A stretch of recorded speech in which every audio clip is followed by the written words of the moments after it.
Was this written by my dad or something? All of these? This is some deep slang. Hello there, we are 5 Seconds of Summer. I'm Ashton. I'm Calum. I'm Michael. Sorry, I didn't know who was going to go next. I thought we were going up on the Zoom. G'day, we're 5 Seconds of Summer. We're calling in from home to Vanity Fair to teach y'all some Aussie slang. No, I didn't like his. Alright, first one. Bathers.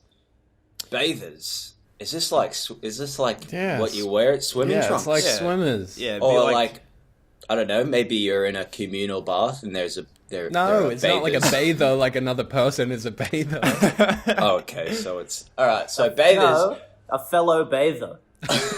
yeah, I'd say a fellow bather. So I think that what this one means is like your... What do people say over here? Like your swimming trunks? Swim trunks is very American to us. It sounds like a cartoon to me. Yeah, we also say swimmers as well. Yeah. Pretty straight to the Speedos. point. It's always really tough when we have to say, like, bathing suit. That's the weirdest one for me. I don't like that at all. No WOKKAS?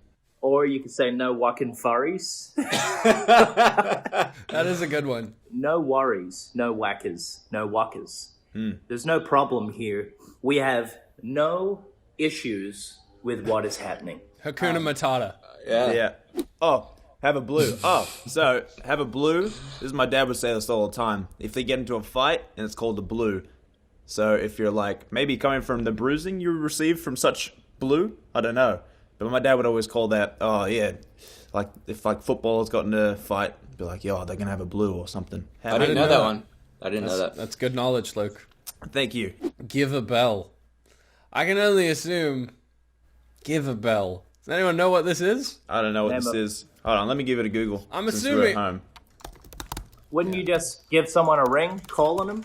Oh yeah. I was saying it's... Give it's not- someone a bell. No, I should have known that. Did you call Tommy from down the street? Because I've got his 6-pack of VBs, so give him a bell. Rug up. Rug up. What know are what it these? I don't even I know what it these is. were.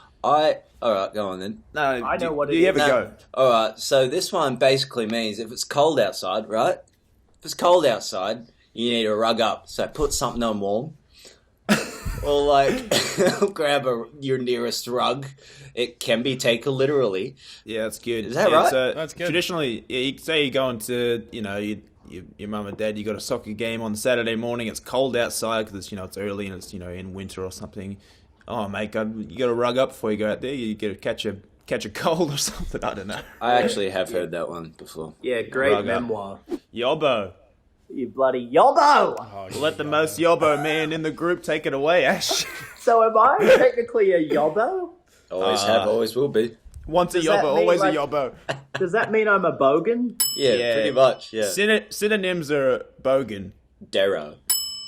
Yep, another These are synonym. still all slang. Thank you for- Yeah, I Ashton. picture him, a case of VBs, he's got thongs on, that's, what do you call them here, flip-flops, and he's got some, like, maybe some Sydney Swans football shorts on, no shirt. And he Absolutely. doesn't like anything.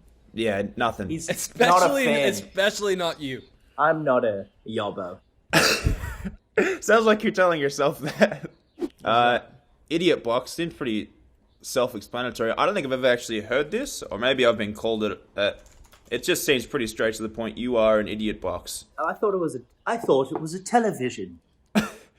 Oh, idiot box. I googled it and it does say TV, but I've never even heard it before. I've never heard that one.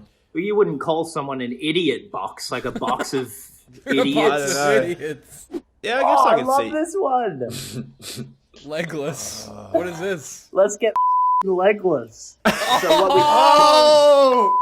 Yeah, no, this means legless just means let's get absolutely f***ed up. let's get wasted. Let's get absolutely hammered. To the point that we can't stand up. We've had so many beers, I can't even use my legs. Oh, yeah. bloody oath. This is one of my... On the daily. This is one of my favourite Australian slang terms. Basically, it's an agreeance. So, Ashton, ask me something. Wouldn't you say the weather is spectacular today, mate? Oh, bloody oath, Ash. Great point. it's just reinstating, so hammering it home. Bloody oath. Whoop whoop. Oh, I know this one. So, in the high school, there was a type of person, a guy or gal, and you would call them a whoop whoop, because they would do this to everything. It's recess, or it's lunchtime. They would go, whoop whoop! Or, whoop whoop! I have a rebuttal on maybe a second meaning. That was the best thing ever. You call the guy a whoop whoop.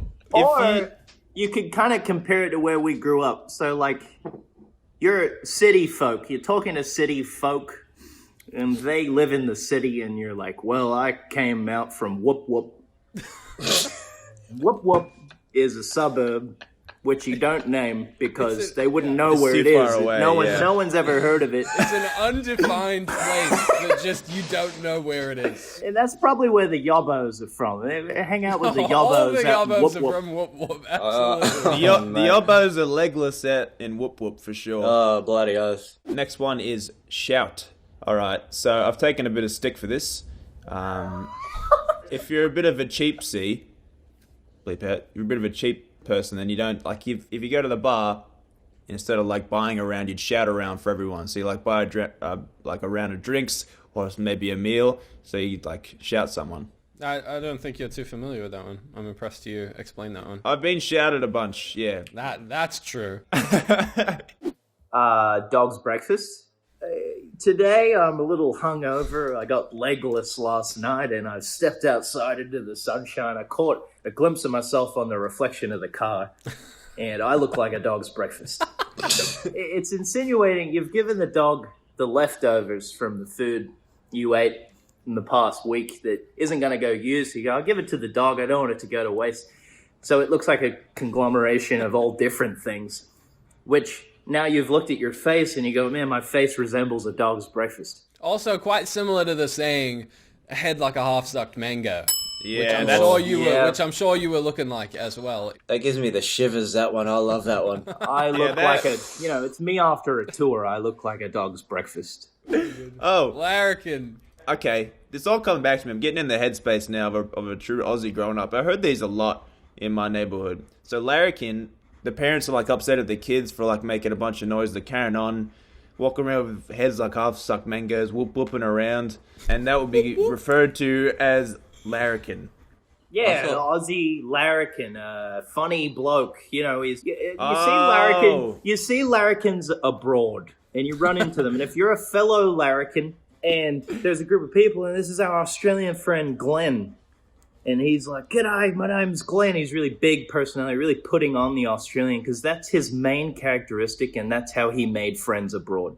And that is a true larrikin. you don't want to try outshine him, because he will be left feeling insufficient, and it's his little cool thing that he was Australian. So. And there's always one, and if you look around your friend group and you're saying, we don't have a larrikin, then that larrikin is you. I think the evolution would be, YOBBO, larrikin, true blue, right?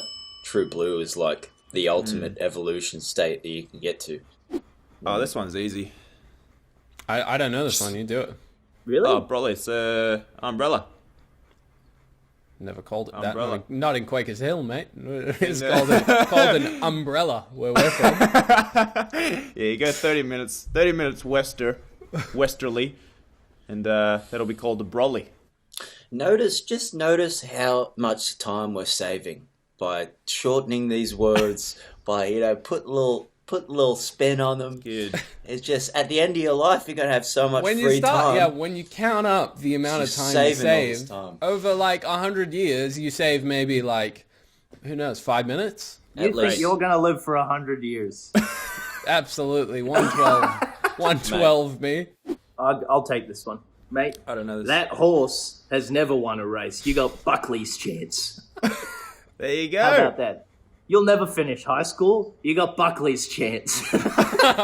Who was on Buckley back in the day? But this is where the underdog will shine. Now, when they've put BUCKLEY'S chance on you, I got BUCKLEY'S chance, but I'm going to show them Buckley does have a chance. And it can be a victory story. You're the best talker I've ever come across in my whole life. It's truly impressive. Oh, Goon! oh, No, let me do this. Let me do this. I got a great story. Oh my god. Okay, so goon. Goon is like, essentially it's a wine bag, but goon isn't a thing. It's more of a philosophy. When we were young kids, we would all come around and we'd all drink goon together, and it's like, it's very bonding when you drink goon with someone. Goon was more than a mentality. Now, young yobbos everywhere turned it into a masterful game, which requires skill. It's called Goon of Fortune. You get 2 clothesline pegs, and you peg the goon to the clothesline, and you get your mates, and you hopefully, I mean, you just hope with your whole heart that the goon will land on you when you spin the clothesline. And there's a bunch of heads around a clothesline, just standing there, waiting for the clothesline to land in front of you. And then when it lands on you, you suck as much goon as you can out in 5 seconds. And everyone chants, chosen one, chosen one. So once you finish the goon, you slap the bag and you open another one. This is a long time ago. She'll be apples. Is this similar to She'll Be Right? Yeah. Yeah, you worried about this? Yeah, Something's no. going on, you worried about it, and you're like, she'll be apples. She'll be right, mate. She'll be apples. Haven't heard of that one, but understood. The thing about these kind of terms is used in context in Australia. If you're an Australian, you'll definitely get most of these. She'll be apples. Wouldn't even question that. Yeah, she will be apples. Guaranteed.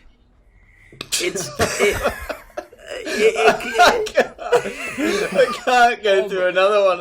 Almost 100%. No, she will be apples, but it's all contextual.